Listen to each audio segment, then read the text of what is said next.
허리케인 밀턴으로 인한 사망자가 14명으로 늘어났습니다. 당초 예상보다 피해 규모가 줄어들었지만 여전히 200만 명이 넘는 주민이 정전 피해를 겪고 있습니다. 11월 영주권 문호에서 가족이민 문호가 일부 전진했습니다. 하지만 지난달 대폭 개선됐던 취업이민 3순인 한 달 만에 다시 동결됐습니다. 내년 소셜시큐리티 연금 수령액이 2.5% 인상됩니다. 최근 인플레이션 둔화세가 반영됐습니다. 2021년 이후 가장 적은 증가폭을 기록했습니다. 공화당 도널드 트럼프 전 대통령이 7개 경합주에서 지지율 상승세를 타고 있습니다. 트럼프 전 대통령은 선벨트 3개 주에서 19명의 선거인단을 보유한 펜실베니아에서도 앞서는 것으로 조사됐습니다. 항공사가 비행기에 탑승한 여성 승객의 크롭티를 문제 삼아 항공기에서 강제로 쫓아내 논란이 일고 있습니다. 항공사 측은 복장 기준이 담긴 운송 계약을 따라야 한다며 해당 사건을 조사 중에 있다고 밝혔습니다. 이상은 오늘의 주요 뉴스입니다. 시청자 여러분 안녕하십니까? KBN 뉴스입니다. 허리케인 밀턴으로 인한 사망자가 14명으로 늘어났습니다. 복구 작업이 이어지면서 사망자 수는 더 늘어날 수도 있습니다. 당초 예상됐던 규모보다 피해가 줄어들었지만 여전히 200만 명이 넘는 주민이 정전의 고통을 겪고 있습니다. 플로리다주를 휩쓸고 간 허리케인 밀턴으로 인해 최소 14명의 사망자가 발생했습니다. 세인트루시 카운티에서 6명, 힐즈버러 카운티에서 1명의 사망자가 추가돼 밀턴으로 인한 사망자가 최소 14명으로 늘어났습니다. 힐즈버러 카운티에서 사망한 70대 여성은 허리케인 복구 작업을 하다가 큰 나뭇가지가 떨어져 사망한 것으로 알려졌습니다. AFP 통신은 홍수보다 토네이도가 사망자의 주요 발생 원인이 된 것으로 보인다고 전했습니다. 국립기상청은 지난 9일 플로리다에 126건의 토네이도 경보를 발령했습니다. 하루에 발령한 토네이도 경보 건수로는 1986년 이후 가장 많았습니다. 정전으로 인한 피해도 이어지고 있습니다. 전력이 끊긴 주민 대부분은 플로리다의 걸프 연안에 위치한 카운티의 주민들입니다. 힐즈버러 카운티는 전체 주민의 71.6%에 해당하는 50만 7천 명의 주민이 전력 공급을 받지 못하고 있으며 하이랜드 카운티는 주민의 93%가 전력이 끊긴 상태입니다. 플로리다 각지에서는 피해 지역 주민들에 대한 구조 작업이 진행되고 있습니다. 론 디센티스 플로리다 주지사는 주민 340명이 구조됐다고 밝혔습니다. 밀턴으로 인한 피해가 예상했던 것만큼 심각하지 않다는 평가도 나옵니다. 디센티스 주지사는 폭풍은 컸지만 감사하게도 우리가 생각한 최악의 시나리오는 아니었다고 밝혔습니다. 11월 영주권 문호에서 가족이민 문호가 일부 전진했습니다. 하지만 지난달 대폭 개선됐던 취업이민 3순인 한 달 만에 다시 동결됐습니다. 보도의 김태희 기자입니다. 국무부가 어제 발표한 2024년 11월 영주권 문호에 따르면 가족이민 2A 순위 비자 발급 우선 일자가 한 달 넘게 전진했습니다. 2A 순위의 접수 가능 우선 일자는 동결됐습니다. 가족이민 3순위의 경우 비자 발급 우선 일자와 접수 가능 우선 일자가 모두 전진하는 모습을 보였습니다. 가족이민 3순위 비자 발급 우선 일자는 2주 전진했으며 접수 가능 우선 일자는 9개월 넘게 진전했습니다. 다만 가족이민 2A 순위와 3순위 이외에 가족이민 1순위와 2B 순위, 4순위는 일제히 동결 상태를 유지했습니다.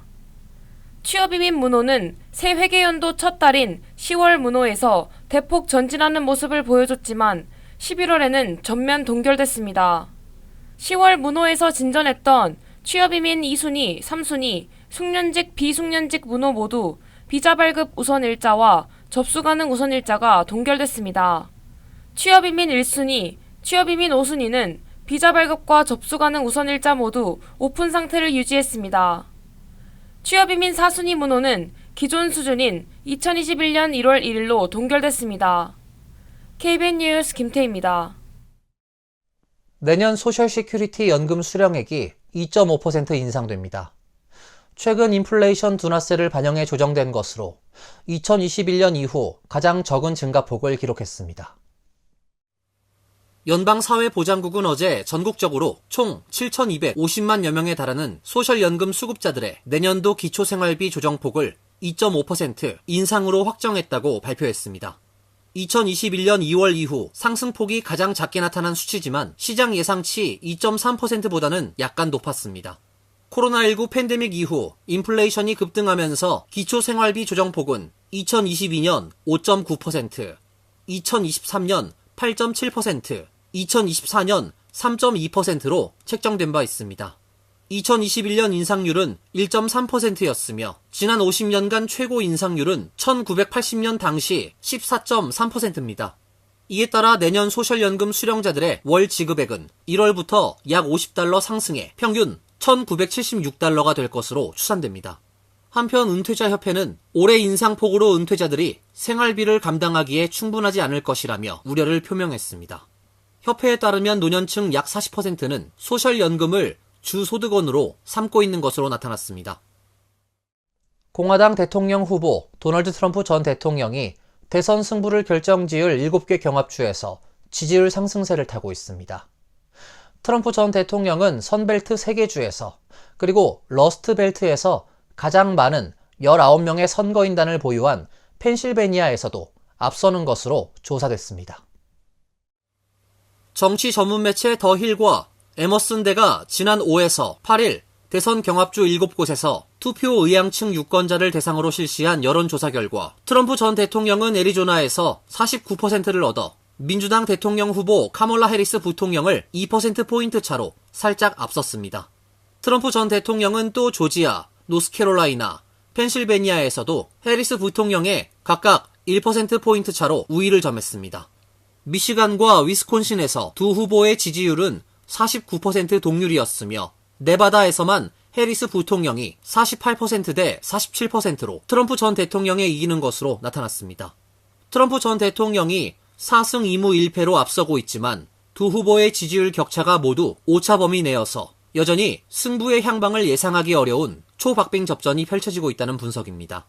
다만 같은 조사기관의 과거 여론조사를 살펴보면 대선일이 가까워질수록 트럼프 전 대통령이 상승세를 타고 있는 것으로 나타났습니다. 지난 8월 조사에서 트럼프 전 대통령과 해리스 부통령이 3승 1무 3패로 동률을 이뤘으나 9월 조사 때 트럼프 전 대통령이 4승 1무 2패로 살짝 앞서갔고 10월에 이루어진 이번 조사에는 4승 2무 1패로 조금 더 나아진 지지율을 보였습니다. 이처럼 선거 결과를 결정지을 경합주에서 해리스 후보가 뒤지는 것으로 조사되면서 민주당은 초비상 상황이 됐습니다. 버락 오바마 전 대통령은 펜실베니아 주에서 지원 유세를 했고 빌 클린턴 전 대통령도 13일부터 유세에 합류합니다.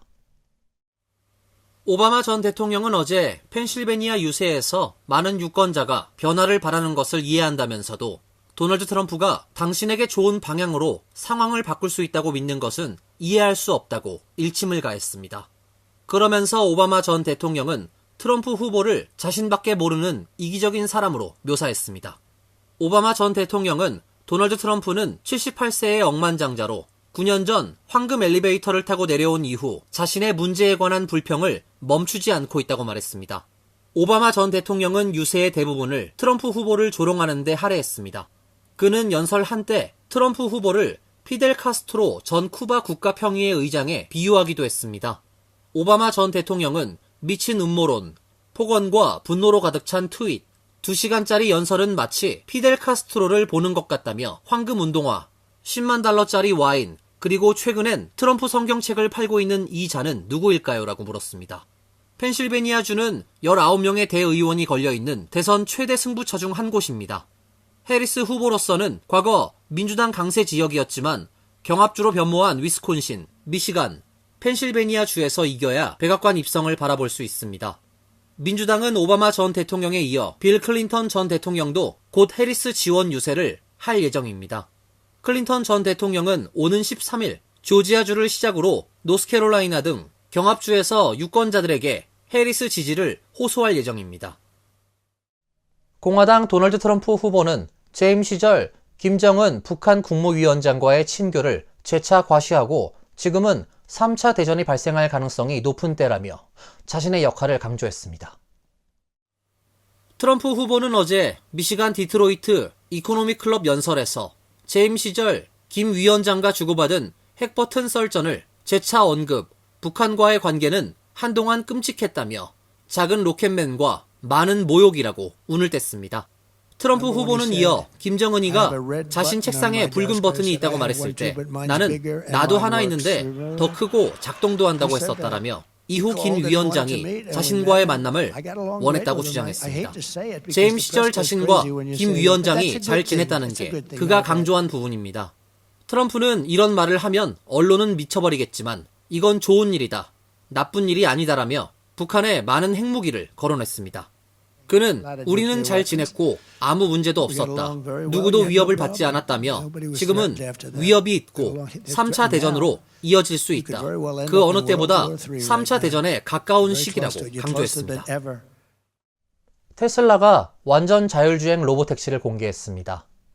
2026년까지 양산을 시작하겠다고 밝혔는데요. 전문가들의 반응은 부정적입니다. 자율주행 규제 장벽과 안전성 등은 물론 이미 운행 중인 구글의 웨이모 등과의 경쟁력도 지적했습니다. 일론 머스크 테슬라 최고 경영자는 어제 저녁 캘리포니아주 로스앤젤레스 버뱅크 워너브라더스 스튜디오에서 열린 행사에서 운전대와 페달이 없는 사이버캡이라는 이름의 은색 2인승 자율주행 차량을 선보였습니다. 머스크는 사이버캡의 가격이 $30,000 미만이 될 것으로 예상되며 2027년 이전에 양산할 수 있을 것이라고 설명했습니다. 이와 함께 한 번에 최대 20명을 태우거나 화물을 운반할 수 있는 로보밴이라는 자율주행 차량도 공개했습니다. 머스크는 사이버캡 양산을 시작하기 전에 완전 자율주행 소프트웨어에 운전자 개입이 필요 없는 업그레이드 버전을 모델 3, 모델 Y를 통해 배포한다는 계획입니다. 현재 테슬라의 FSD는 주행 중 운전자의 감독이 필요한 형태입니다. 머스크는 로보택시 공개에 대해 양산형 전기차 세단인 모델 3를 출시한 2017년 이후 테슬라의 가장 중요한 순간이라고 말했습니다. 다만 이날 행사에서 머스크는 로보택시의 기술에 대한 자세한 내용이나 자율주행 차량의 비용을 어떻게 낮출 것인지에 대한 언급은 하지 않았습니다. 행사 이후에도 전문가들은 대체로 부정적인 반응을 내놨습니다. 번스타인의 분석가 토니 사코나기는 로보택시 이벤트는 비전이 길지만 즉각적인 성과나 수익 증가 동력으론 부족할 것으로 예상한다고 말했고, 리서치의 분석가인 가렛 넬슨도 단기 제품 로드맵에 대한 명확성이 부족해 실망했다고 언급했습니다. 항공사가 비행기에 탑승한 여성 승객의 크롭티를 문제 삼아 항공기에서 강제로 쫓아내 논란이 일고 있습니다. 항공사 측은 복장 기준이 담긴 운송 계약을 따라야 한다며 해당 사건을 조사 중에 있다고 밝혔습니다. 캘리포니아 지역 매체 KABC에 따르면 지난 4일 캘리포니아주 로스앤젤레스 국제공항에서 루이지애나주 뉴올리언스로 향하는 스프릿 항공기에서 일명 배꼽티로 불리는 크롭티를 입었다는 이유로 여성 승객이 쫓겨난 것으로 알려졌습니다. 캘리포니아 출신의 두 여성은 비행기에 탑승해 좌석에 앉아 있는데 한 남성 승무원이 이들의 옷차림을 지적했습니다. 두 여성 모두 카디건을 벗고 짧은 상의인 배꼽티를 입고 있었던 게 문제가 된 것입니다. 남성 승무원은 이들에게 다가와 가려라, 무언가를 입어라 라고 요구했고, 두 여성은 비행기 안에서 배꼽티를 입을 수 없다는 복장 규정이 있냐며 따졌지만 이 승무원은 이에 응하지 않았습니다. 한 여성은 지난 6일 자신의 사회관계망 서비스를 통해 승무원이 우리를 불친절하게 대하면서 왜 내쫓으려고 하는지 이유를 말하지 않았다며 승무원은 스스로 내리지 않으면 경찰을 부르겠다고 겁박했다고 전했습니다. 이들은 결국 비행기에서 내릴 수밖에 없었고 항공사 측에 다른 항공편 예약을 요구했지만 이마저도 거절당했습니다. 당시 쫓겨난 승객은 이들 2명뿐만이 아니었습니다. 또 다른 여성 승객은 이 두 여성을 옹호하다 역시 항공기에서 쫓겨났습니다. 이 승객은 아기를 데리고 있었으나 아기와 함께 환불도 받지 못한 채 비행기에서 내렸습니다. 항공사 측은 매체에 모든 고객은 당사 서비스를 예약할 때 특정 복장 기준 등이 포함된 운송 계약을 따라야 한다면서 해당 사건을 조사 중이라고 밝혔습니다. 이어서 간추린 소식입니다. 한미경제연구소가 어제 공개한 한반도에 대한 미국인의 태도 조사 결과에 따르면 한미동맹이 미국의 국가안보 이익에 도움이 되냐는 질문에 68%가 동의한다고 답했습니다. 주한미군에 대해서는 현재 규모 유지 55%, 축소 13%, 확대 9%, 철수 4% 등의 의견이 나왔습니다. 응답자의 90%가 북한의 핵포기가 중요하다고 답했으며 한국의 핵 무장에 대해서는 응답자의 24%는 찬성 의견을, 반면 48%는 반대한다고 답했습니다. 응답자의 85%가 미국이 북한의 인권 개선을 촉구하는 게 중요하다고 답했으며 응답자의 49%가 대북 인도적 지원에 찬성했고 21%가 반대했습니다. 국세청은 세금 보고 연장 마감일이 10월 15일로 다가왔다며 납세자들에게 마감일까지 소득세 신고서를 반드시 제출하라고 당부했습니다. 보고 마감일을 연기한 납세자의 미보고에 따른 과태료는 매달 납부해야 할 세금의 5%이며 최대 과태료는 25%입니다. 납부한 세금을 환급받는 납세자는 마감일을 넘겨도 과태료가 부과되지 않을 수 있습니다. 하지만 마감일로부터 3년 안에 소득세 신고를 마쳐야지만 환급금을 받을 수 있습니다. 10월 15일에는 해외 금융계좌 보고의 마감일이기도 합니다. 원래 마감일은 4월 15일이지만 이날 세금 신고를 하지 않아도 마감일이 자동으로 6개월 연장되기 때문입니다. 새 법상 미국 내 거주자가 가진 해외 금융계좌의 잔액 총합이 연중 단 하루라도 1만 달러가 넘으면 해당 계좌 정보를 그 다음해 4월 15일까지 연방재무부에 보고해야 합니다. 뉴욕시 교통국이 노후화된 브루클린 퀸즈 익스프레스웨이 개선 작업에 따라 공공공간 확장 및 안전성 제고 등을 골자로 한 세부안을 공개했습니다. 교통국 보고서에는 조경 및 교차로 재설계, 전기 자전거 및 버스 충전 인프라 마련, 구식 도로를 뒤덮어 녹지 공간으로 재탄생한 광장 신설 등의 목표를 담고 있습니다. 이른바 공공 아웃리치를 개선하고 포트 그린의 파크 애비뉴 고속도로 밑에는 배달 노동자를 위한 전기 배터리 충전소 허브를 설치하자고 하는 등 유동인구의 편의를 증진시킬 방안을 여럿 마련할 계획입니다. 또 윌리엄스버그와 베이리치의 캐럴가든 고속도로가 구역을 나누고 천식 환자를 야기한다는 지적이 이어짐에 따라 이를 덮어 녹지 공간으로 만들 방안도 고려합니다. 발표된 보고서는 온 오프라인 워크숍 및 설문조사 등에 참여한 최소 2,600명의 응답자의 의견을 기반으로 작성됐습니다. 관광지로 운영 중인 콜로라도주의 한 금광에서 승강기 오작동 사고가 발생했습니다. 콜로라도 당국에 따르면 어제 정오께 크리플 크릭 타운에 있는 몰리 캐슬리 금광에서 지하 갱도로 내려가던 엘리베이터가 지표면 아래 약 500피트 지점에서 기계적 문제로 오작동하는 사고가 발생해 한 명이 사망했습니다. 엘리베이터 운행이 중단되면서 지하 1000피트 깊이의 광산 바닥에 관광객 11명과 가이드 1명이 갇혀 있다가 약 6시간 만에 구조됐습니다. 구조된 11명 중 4명은 경미한 부상을 입었습니다. 콜로라도 스프링스 인근에 있는 이 금광은 1800년대에 문을 열어 채굴이 이루어지다 1961년 폐쇄된 이후 관광객을 대상으로 한 투어 프로그램을 운영하고 있습니다. 환율과 증권 소식입니다.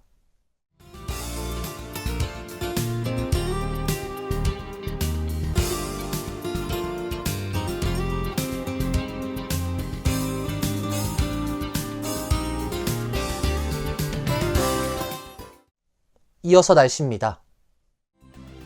내일은 대체로 맑은 날씨가 예상됩니다. 낮 최고 기온 74도, 섭씨 23도, 밤 최저 기온 53도, 섭씨 12도로 예상됩니다.